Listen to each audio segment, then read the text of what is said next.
الحمدللہ وقفا وسلام علی عبادہ الذین اصطفیٰ اما بعد فاعوذ باللہ من الشیطان الرجیم بسم اللہ الرحمن الرحیم یا ایہا الذین آمنوا اجتنبوا کثیرا من الظن ان بعض الظن اسم صدق اللہ العظیم وبلغنا رسولہ النبی الکریم ونحن علی ذلک لمن الشاہدین والشاکرین والحمد للہ رب العالمین۔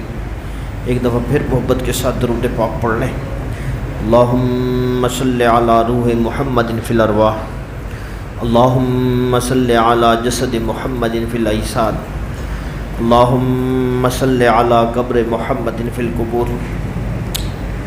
میرے محترم بھائیو دوستو، اللہ کریم نے انسان کو اس دنیا کے اندر ایک مقصد کے لیے بھیجا ہے۔ وہ مقصد اللہ جل شانہ کی یاد اور بندگی ہے۔ اب جو شخص بھی اس مقصد کے مطابق زندگی گزارے گا، یعنی اللہ جل شانہ کے احکامات اور حضور نبی کریم علیہ الصلوۃ والسلام کی سیرت اور صورت کو اپنائے گا، ایسے شخص کو اللہ کریم کامیاب فرمائیں گے۔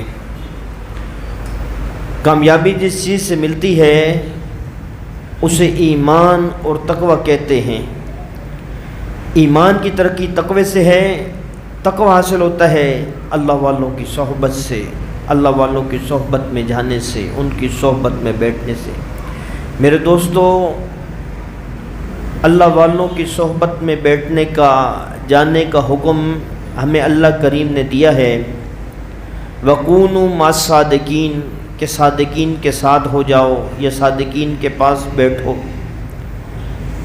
تو اللہ کریم کا یہ حکم بھی ہے، اور یہ اللہ والے مشائخ صوفیاء جو ہوتے ہیں یہ روحوں کے طبیب ہوتے ہیں۔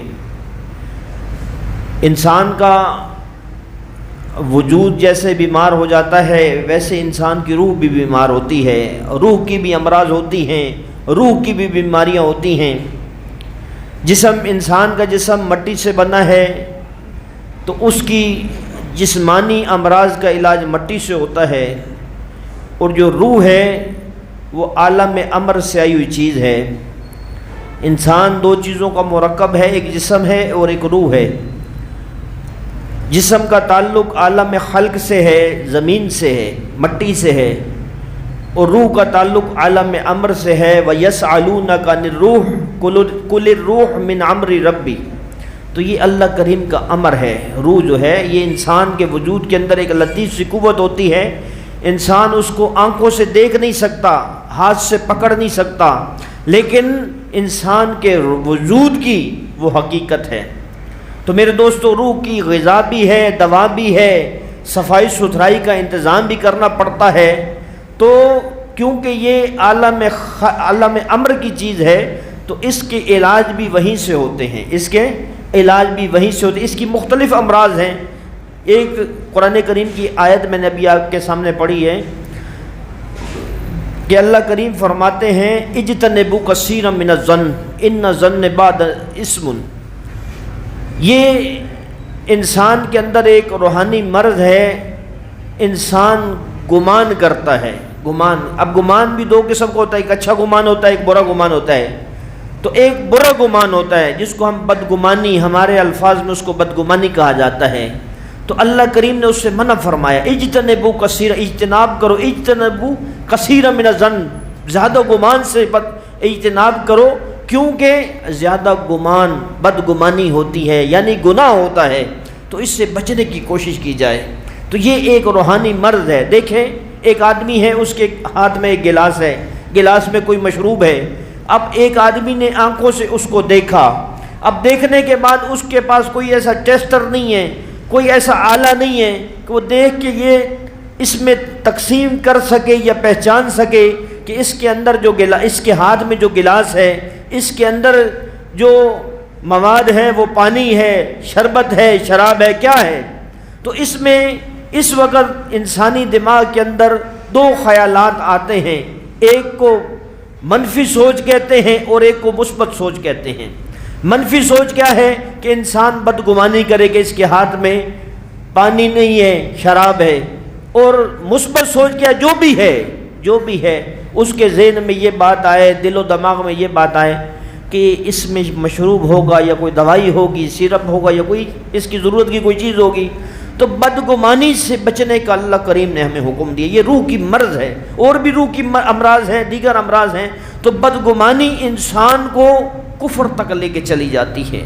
اس لیے بدگمانی سے بچنے کا ہمیں اللہ کریم نے حکم دیا۔ بلکہ نبی علیہ الصلوۃ والسلام ایک دفعہ مسجد نبوی شریف کے پاس کھڑے تھے، تشریف فرما تھے، ام المومنین سیدہ صفیہ رضی اللہ تعالیٰ عنہا نبی علیہ الصلوۃ والسلام کی زوجہ ساتھ موجود تھیں۔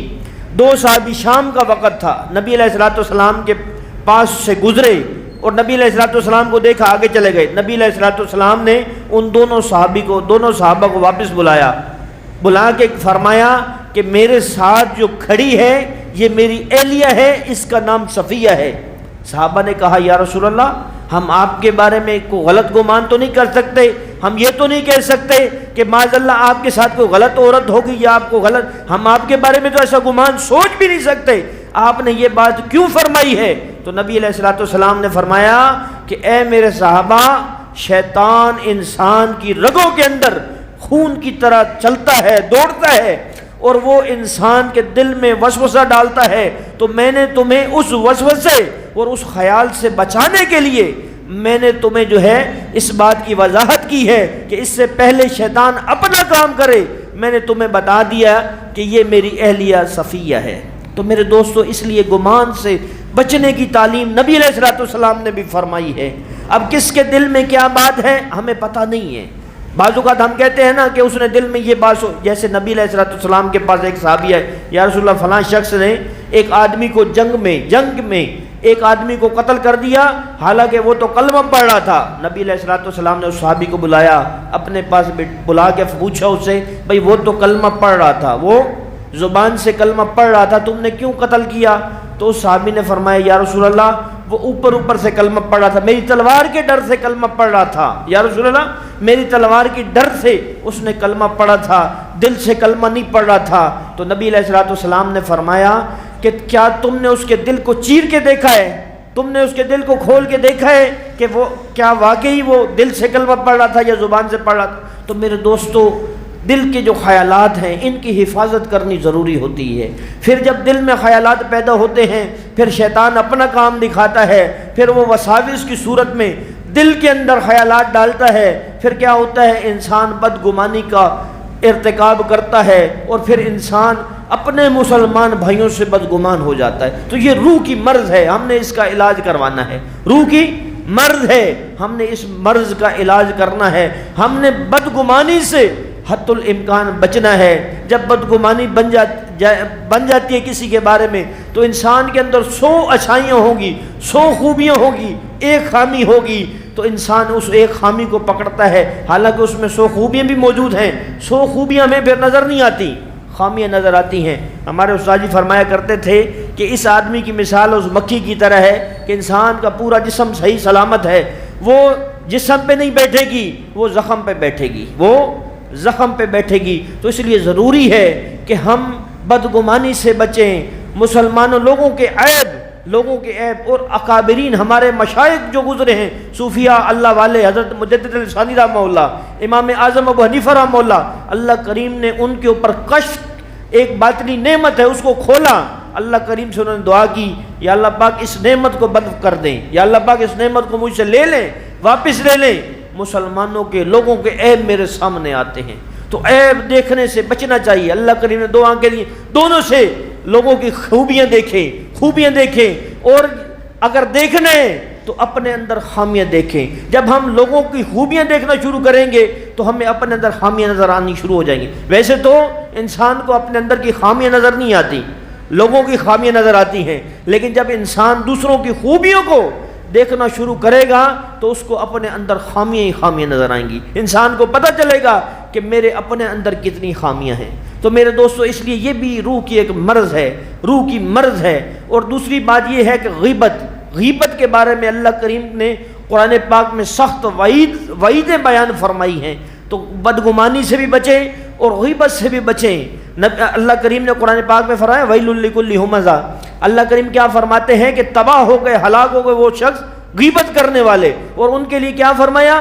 ان کے لیے ویل ہے، ویل۔ اللہ کریم فرماتا ہے ویل، ویل کیا ہے؟ یہ جہنم کی ایک وادی ہے، یہ جہنم کی ایک وادی ہے، اس میں ان لوگوں کو ڈالا جائے گا جو عیب جو ہیں اور عیب گو ہیں۔ یہ جو لوگوں کے عیب کو خریدتے ہیں، تلاش کرتے ہیں اور پھر ان کو زور دے کے بیان کرتے ہیں، ان کے بارے میں اللہ کریم نے فرمایا کہ ان کے لیے ویل ہے، اور ویل جہنم کی ایک ایسی وادی ہے جس سے جہنم خود دن کے اندر 70 دفعہ پناہ مانگتی ہے، اور ایسی وادی ہے اس میں آگ کے ستون ہوں گے، اور اس کے اندر اس آدمی کو باندھ دیا جائے گا آگ کے زنجیروں سے، پھر اس کے 5 اطراف سے، دائیں سے بائیں سے، اوپر نیچے آگے پیچھے سے اس کے اوپر انگارے، آگ کے انگارے کتنے بڑے؟ نبی علیہ الصلوۃ والسلام نے فرمایا، مفہوم ہے کہ جتنی اونٹ کی گردن ہوتی ہے اتنے بڑے انگارے اس کو مارے جائیں گے، اس پہ برسائے جائیں گے، اور انسان کا جسم چھلنی چھلنی ہو جائے گا۔ یہ کس بندے کے لیے؟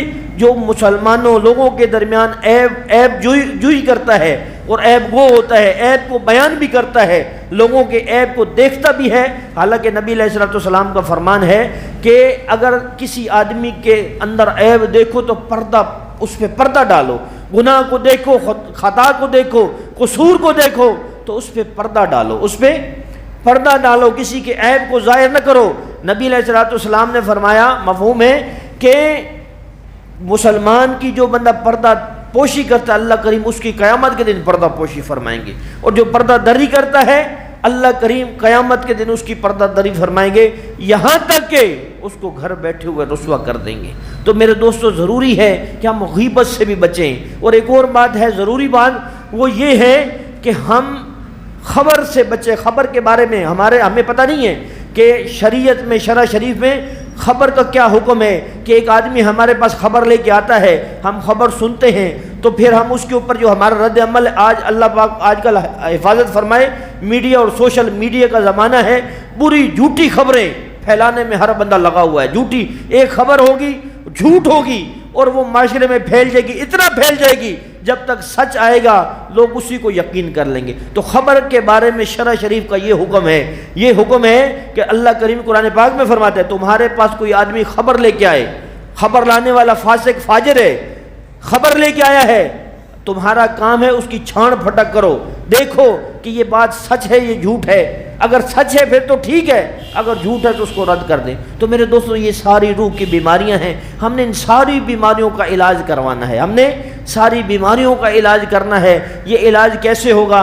یہ اللہ والوں کی صحبت سے ہوگا، اللہ والوں کی صحبت میں ہم جائیں گے، ذکر کی مجالس میں بیٹھیں گے، پھر آہستہ آہستہ دل کے اوپر جو غبار ہے، دل کے اوپر جو زنگ اور سیاہی ہے، دل کے اوپر گناہوں کی جو نحوست ہے وہ ختم ہوگی، پھر آہستہ آہستہ ہمارے اندر سے جو بیماریاں ہیں، روحانی امراض ہیں، ان کا آہستہ آہستہ ذکر کے ذریعے سے اور صحبت کے ذریعے سے ان کا علاج ہو جائے گا۔